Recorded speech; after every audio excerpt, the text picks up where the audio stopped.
Before we look at Genesis chapter 32, let's turn to the book of Acts chapter 7. And the reason why I want to do this is because in Stephen's sermon before the council, he kind of gives a summation of Hebrew history beginning with Abraham, and that kind of will summarize what we're talking about up until the time of Jacob. Acts chapter 7 verse 1, the high priest said to him, "Are these things so?" And he said, "Hear me, brethren and fathers. The God of glory appeared to our father Abraham when he was in Mesopotamia, before he lived in Haran." So you have Stephen here preaching a message to Jewish people. Because he is speaking to Jewish people, he's going to go all the way back to the father of the Hebrew nation, which would be Abraham. And as a result, he says, the God of glory appeared to Abraham in Mesopotamia. Now, this map is a little small, but it kind of shows the journey of Abraham. This is the area of Mesopotamia, which is Iran, Iraq, Saudi Arabia. All this area of modern-day countries are in this area that's very ancient. Ur of the Chaldees was right along here. And he appeared to him there and called him to leave his family, leave his country, leave all of those of his relatives behind, and go to a land that I'll show you. Look at verse 3, Acts chapter 7 and verse 3. And said to him, "Leave your country and your relatives and come into the land that I will show you." Verse 4, "Then he left the land of the Chaldeans and settled in Haran. From there, after his father died, God had him move to this country in which you are now living." So, the red line traces the journey, the approximate journey of Abraham up to Haran, next to Carchemish. And after leaving Haran and Carchemish, he goes down into the Promised Land, which is Israel. For a time, he went to Egypt during the Great Famine, and then went back. And then Isaac and Jacob were born, and then the children of Jacob were born in this area. So that kind of shows there a little bit of the journey or migration that Abraham took, and as a result of that, going into the Promised Land. Acts chapter 7 and verse 5, it says, "But he gave him no inheritance in it, not even a foot of ground. And yet even when he had no child, he promised that he would give it to him and to his as a possession, and to his descendants after him." So that's talking about the promise. Your descendants would inherit the land. Well, when that promise was made, Sarah and Abraham were barren and past the years of having children.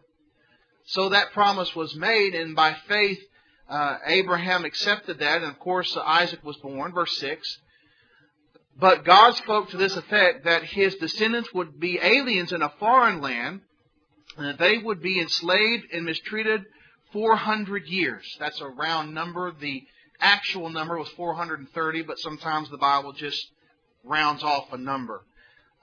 So here he's talking about when they would go into Egypt, and that's the latter part of the book of Genesis. They would grow into a great nation, and then that takes us into the book of Exodus that we studied last Sunday night.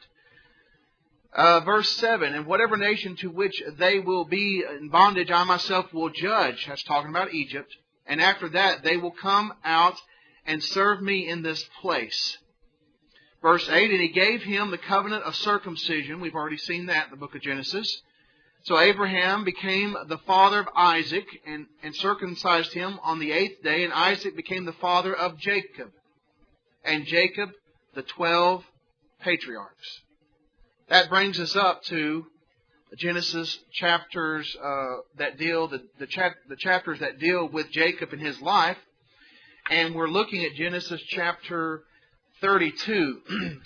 Actually, the meeting of Jacob and his brother Esau will take place in 33. I misspoke a few Wednesdays ago, and said it would take place in 32. He is preparing to meet Esau in chapter 32. He will actually meet Esau in Genesis chapter 33. And just a reminder, chapter 31, you remember that he left Laban. Was Laban happy about that when he left? No. In fact, he pursued him. Laban went after him. And as a result of that, somebody spoke to Laban and told him to be careful. Who was that? God. God spoke to Laban and said, be careful what you say to him, either good or bad. So he was warned by God, Laban was, to not pursue anything harmful against Jacob. Jacob was one of the ones that was to be blessed because the promise from Abraham was passed to Isaac and then was passed to Jacob. And now Jacob is the one who would be the father of the 12 patriarchs. And so, as a result of Laban finally meeting up with Jacob and his family, they made a covenant there and agreed not to pass beyond a certain borderline. And you read about that in chapter 31. And so the covenant was made there at Mizpah so that Laban would not pursue him any further. And so they made peace. They had differences. They made peace. They drew a borderline. And Laban went back to his home, and Jacob went back to the promised land. That brings us to chapter 32 and verse 1. Now as Jacob went on his way, the angels of God met him. You see a lot of activity of angels with Jacob. A lot of activities. And I believe this was a reassurance to Jacob that God was with him. God had told him to leave Laban, leave him behind, go back to the promised land. And he says, I will be with you. And I believe this was a reassurance to Jacob. This is the fact that God is with him. Verse 2. Jacob said when he saw them, this is God's camp. So he named that place Mahanaim. Verse 3. Then Jacob sent messengers before him to his brother Esau in the land of Seir, the country of Edom. Verse 4. He also commanded them, saying, thus you shall say to my lord Esau, thus says your servant Jacob, I have sojourned with Laban, and stayed until now. I have oxen and donkeys and flocks and male and female servants, and I have sent to tell my lord that I may find favor in your sight. So Jacob knows that he is going to come in contact with Esau, his brother. It's been 20 plus years. There is a lot of hostility that took place with Isaac concerning the deception of the birthright and all that we have studied before. And as a result of that, Jacob is very apprehensive, and rightly so, in meeting up with Esau. So he is concerned with this situation. And so in his caravan, he chooses a servant and tells him to go and speak to Esau. Talk about how he had been staying with Laban and has been blessed with all the things that he has. Verse 6. The messenger returned to Jacob, saying, we came to your brother Esau, and furthermore, he is coming to meet you, and 400 men are with him. That probably very much concerned Jacob to hear that. Sounded like almost an army, 400 men. So it didn't sound friendly on the surface. Verse 7. Then Jacob was greatly afraid and distressed. So he's thinking, okay, Esau is going to attack. He's greatly afraid for his wives and his children, and of course his servants and all that. So he plans a strategy whereby some of his family would survive. Look at verse 7. Then Jacob was greatly afraid and distressed, and he divided the people who were with him, and the flocks, and the herds, and the camels into two companies. Verse 8. For he said, if Esau comes to the one company attacks, then the company which is left will escape. So he is saying here, okay, it looks as if Esau is going to be hostile. It looks as if this isn't going to go well. I'm going to divide everything up so that at least half will survive. One half of that would be able to escape if Esau decides to attack. Verse 9. Jacob said, now he's going to pray to God, O God of my father Abraham and God of my father Isaac, O Lord, who said to me, return to your country and to your relatives, and I will prosper you. I am unworthy of all your loving kindness and all of your faithfulness which you have shown to your servant. For with my staff only I crossed this Jordan, and now I become two companies. Deliver me, I pray, from the hand of my brother, from the hand of Esau, for I fear him, that he will come and attack me and the mothers with the children. For you said, I will surely prosper you and make your descendants as the sand of the sea, which is too great to be numbered. Very beautiful, humble prayer of Jacob. He realizes the situation is something that he's going to have to face. He's planning a strategy whereby if push comes to shove, worst case scenario, Esau decides to attack, then half the family would survive. And he's going into this difficult situation with prayer. And I believe that's a lesson for us. As you find throughout the Bible, you're going to face a difficult situation.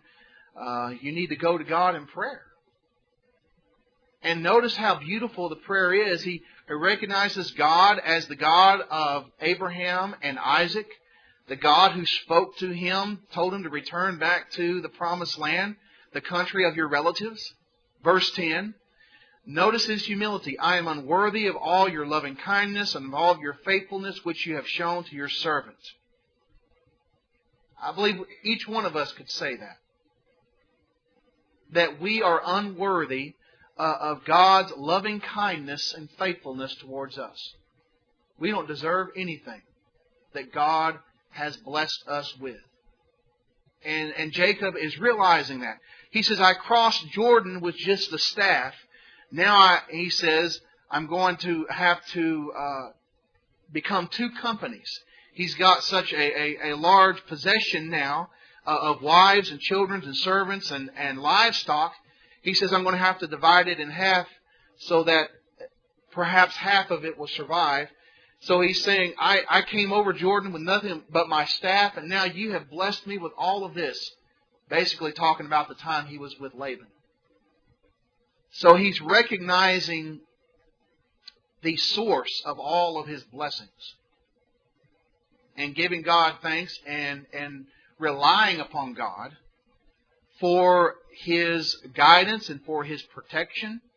And just recognizing that this situation is now in God's hands. This is basically what he's saying.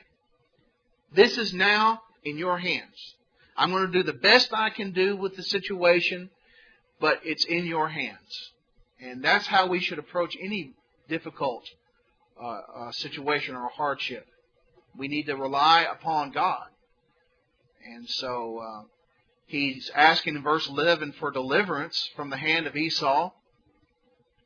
And he says, verse 12, that God promised to multiply him and his descendants like the sand of the sea, which is too great to be numbered. That promise was originally given to Abraham, passed to Isaac, and now Jacob recognizes that promise is his as well.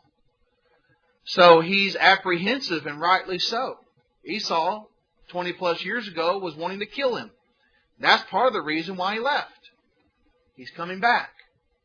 And now he's going to have to face Esau, his brother. Verse 13. So he spent the night there. Then he selected from what he had with him a present for his brother Esau. So now he is going to try to present a present, give something to Esau to show that he he wants to have kind, friendly, loving terms with him. So he's going to give him a gift. Verse 14, 200 female goats, 20 male goats, 200 ewes, 20 rams. Verse 15, 30 milking camels and their colts, 40 cows, 10 bulls, 20 female donkeys, and 10 male donkeys.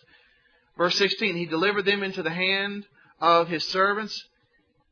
Every drove by itself, and said to his servants, pass on before me, and put a space between droves. Verse 17, he commanded the one in front, saying, when my brother Esau meets you and asks you, to whom do you belong, and where are you going? To whom do these animals in front of you belong?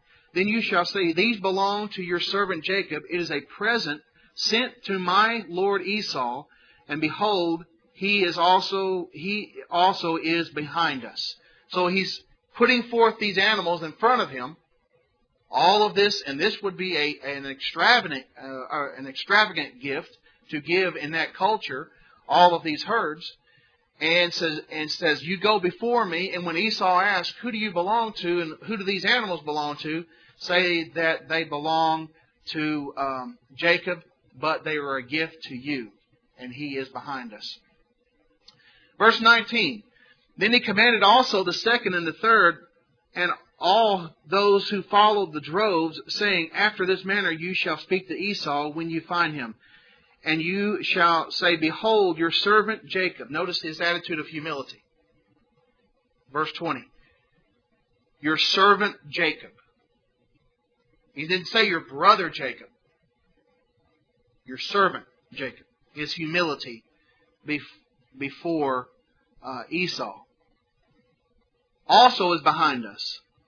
For he says, I will appease him with the presence that goes before me. Then afterwards I will see his face. Perhaps he will accept me. So the whole purpose of this was to try to see if the gifts would satisfy Esau and cause him not to want to attack Jacob. Verse 21, so the present passed on before him, while he himself spent the night in the camp. Verse 22, now he arose the same night and took his 2 wives and his 2 maids and his 11 children and crossed the ford of Jacob. Verse 23, he took them and sent them across the stream, and he sent across whatever he had. Now verses 24 through 32 is going to be an interesting incident in the life of Jacob here. And it seems to be a revelation to Jacob, and also a turning point in his life, so to speak. It says in verse 24, then Jacob left alone, and a man wrestled with him until daybreak. We're told in Hosea chapter 12, verses 3 and 4, and we'll look at that passage in just a moment, that this was an angel. This was an angel that wrestled with him. This angel took upon himself the manifestation of a man. Of course, this has happened before in the lifetime of Abraham, when the angels went down to Sodom and Gomorrah, those wicked cities. So they appeared as human. So you had this angel that appeared as a human, and he wrestled with Jacob. Verse 25. When he saw that he had not prevailed against him, he touched the socket of his thigh, so that the socket of Jacob's thigh was dislocated while he wrestled with him. Verse 25 seems to indicate that in the process of the angel and Jacob wrestling one another, that Jacob was prevailing against this one that is referred to as an angel in Hosea. But only to the point that the angel was allowing it to happen. Because just with one touch of his thigh, the socket, the bone in the socket of the thigh was dislocated. Just with one simple touch from that angel. So it's kind of like this. I view this kind of like this. You know, parents and fathers or mothers get down and they wrestle with their kids. And you allow that kid to prevail against you. But you have the power, obviously, to overpower that child. But you allow that child to kind of get the best of you. And this angel, of course, was allowing this to happen, but with just a simple touch, just kind of a reminder, I can take you out very easily, but only dislocated his leg bone from his thigh. Verse 26, then he said, let me go, for the dawn is breaking. But he said, I will not let you go unless you bless me. So Jacob is saying to this angel, I'm not going to let you go unless you bless me. Verse 27. So he said to him, what is your name? And he said, Jacob. Verse 28. He says, your name shall no longer be Jacob, but Israel. Here we have Jacob's name turned to Israel.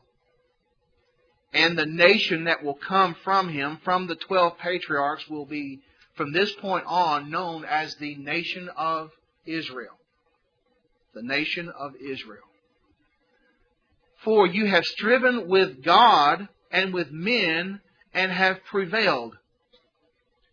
So you are now Israel. It's interesting that the word Israel means strives with God, and it also means prince with God. It has a dual meaning. Strives or struggles with God and prince with God. And so this angel here changes his name. He says, you have striven with God and with men and have prevailed. Verse 29, and Jacob asked him and said, please tell me your name. But he says, why is it that you ask for my name? He said, and he blessed him there. So Jacob named the place Peniel, for he says, I have seen God face to face, yet my life has been preserved. Now, let's look at Hosea chapter 12 to try to get some explanation here. Hosea chapter 12. Prophet Hosea speaking against the people of God.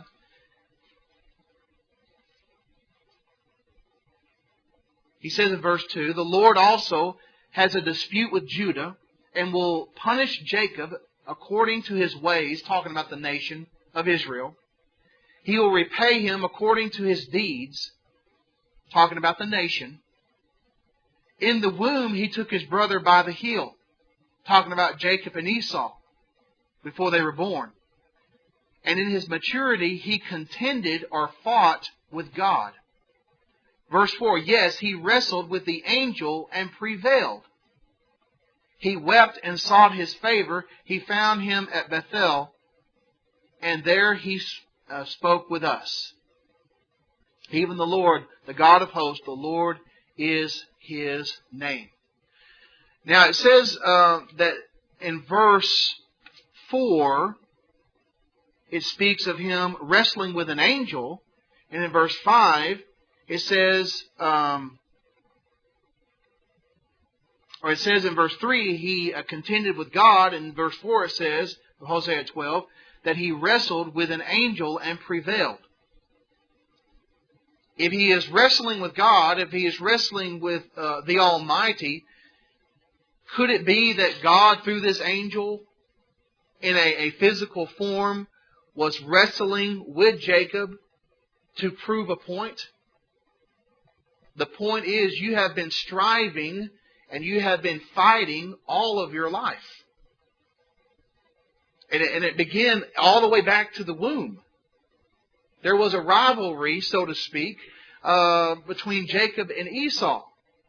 And a lot of that rivalry was Jacob's fault for being the one who deceived Isaac and getting the birthright. And then he went up and he lived with Laban, and lo and behold, he had problems with Laban up there, to the point he had to sneak out and get away from Laban. So there have been struggles and difficulties all throughout Jacob's life.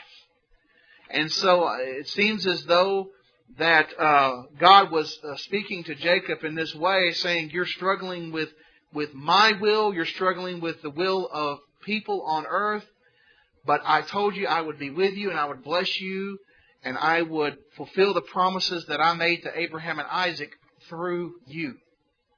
You've got to surrender your will to me for that to happen. And to show that he is in complete control of the situation, even though it seemed like Jacob was actually overtaking the angel just with a simple touch took out his socket from his thigh. And from that point on, he had a limp the rest of his life as a kind of a reminder of what happened here. So you have a Jacob here encountering God through this angel, and basically the angel, God is saying through him, through the angel, that you have to yield your life to me. You have to give in your life to me and stop fighting against me. Any questions or comments about that?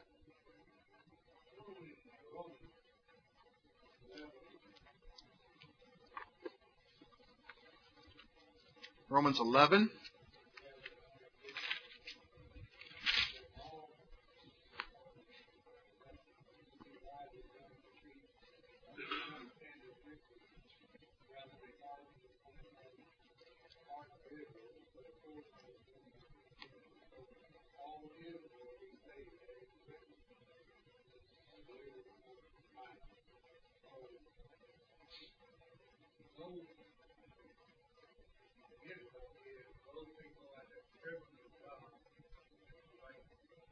Mm-hmm.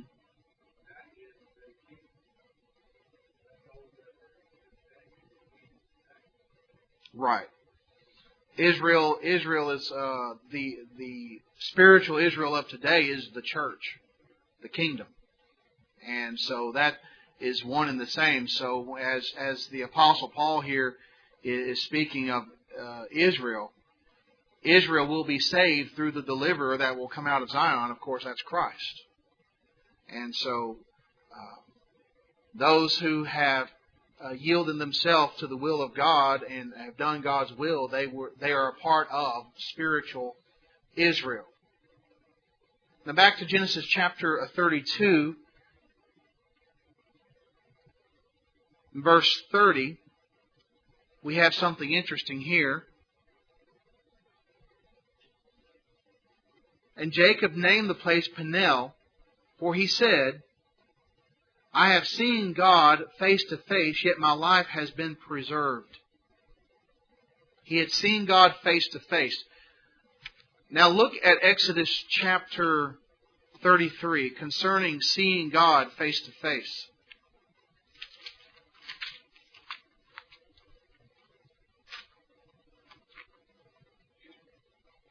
Exodus chapter 33. Moses wanted to see the glory of God. Then Moses says, I pray you, show me your glory. And God said to him in verse 19, I myself will make all my goodness pass before you, and you will proclaim the name of the Lord before you. And I will be gracious to you, and I will be gracious, and I will show compassion on whom I will show compassion. Verse 20, but he said, you cannot see my face, for no man can see me and live. Then the Lord said, behold, there is a place by me, and you shall stand there on the rock. Verse 22, and I will come about while my glory is passing by, that I will put you in the cleft of the rock and cover you with my hand until I have passed by. Verse 23, then I will take my hand away, and you shall see my back, but my face shall not be seen. Now look at John chapter 1, verse 18.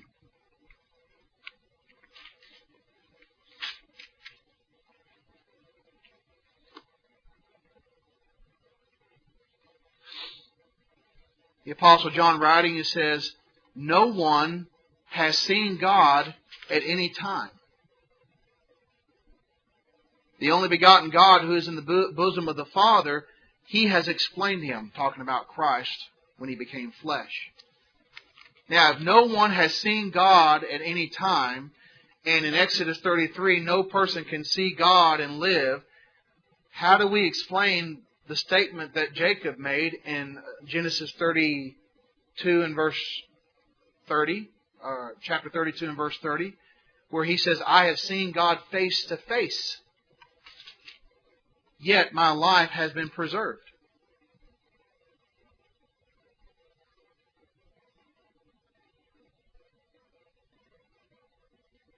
Could it be because this is Jacob's reaction to what he saw?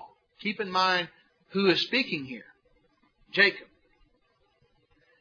And that he has seen God, but not in His full manifestation of who God is. There have been time periods throughout history, throughout the Old Testament, where God manifested Himself in a way that could be physically seen. He did that with Abraham. He appeared as just a man to Abraham to talk to him. He did with Stephen.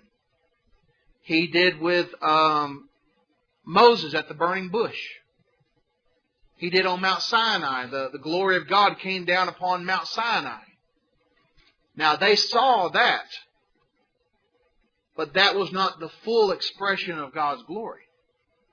It was what is called a manifestation of God's glory.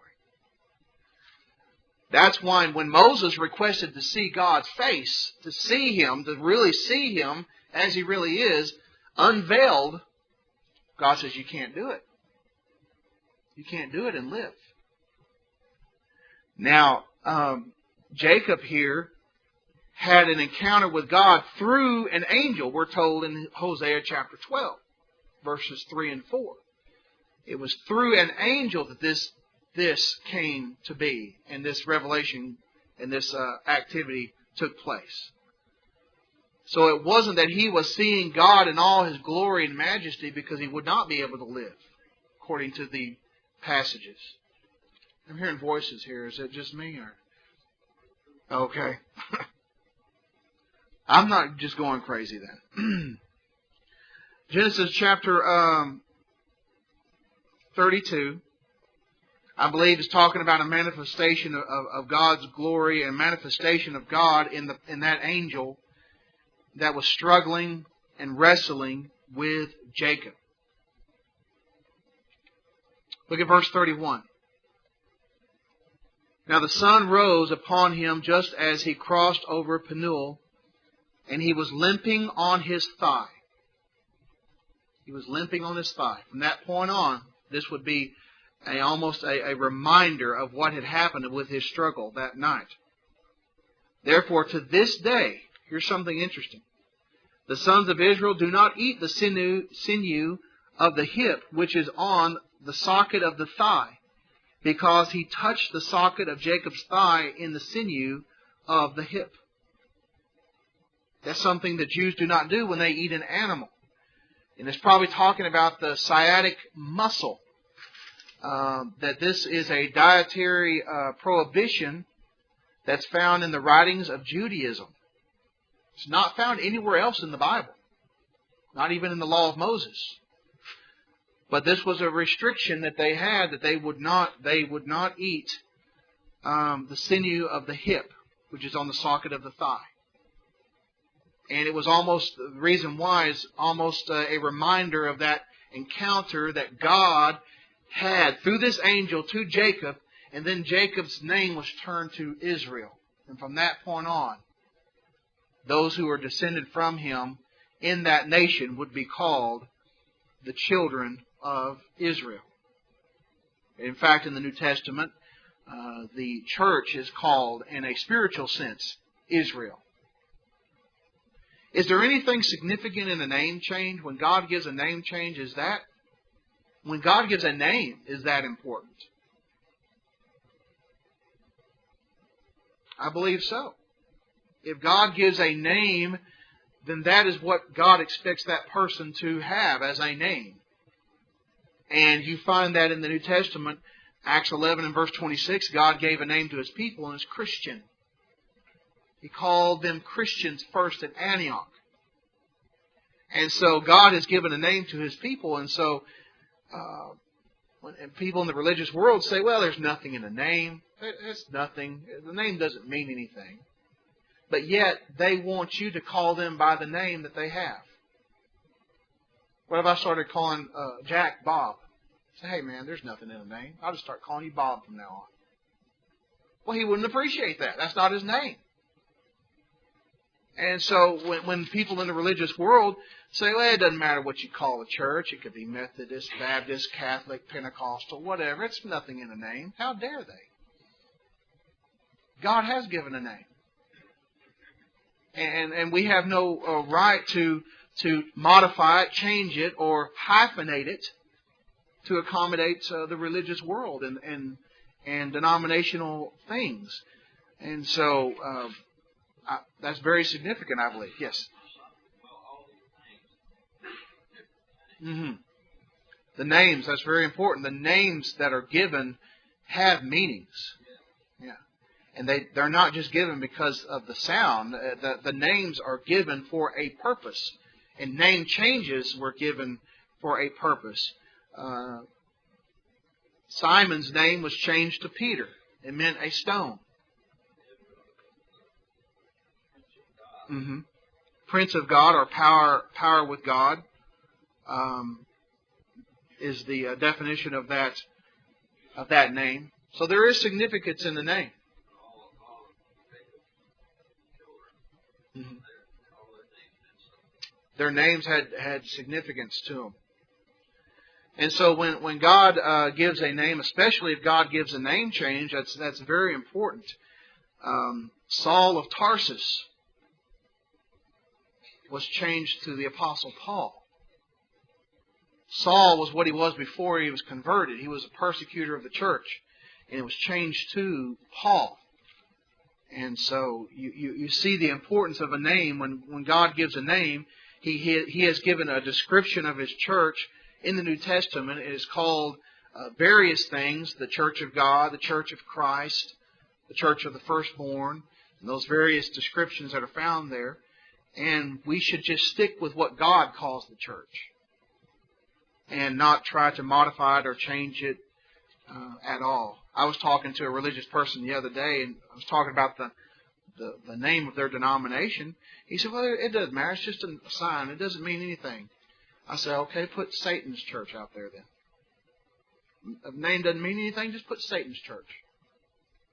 He just kind of looked at me and smiled. Well, if a name doesn't mean anything, well, evidently it does have some sort of significance. And so it's interesting how people think, and they want their wives to take their last name. That means something to them. So there is a significance there in a name, especially when God gives a name. Chapter 33, we will get into Jacob meeting Esau, actually meeting him after numerous years.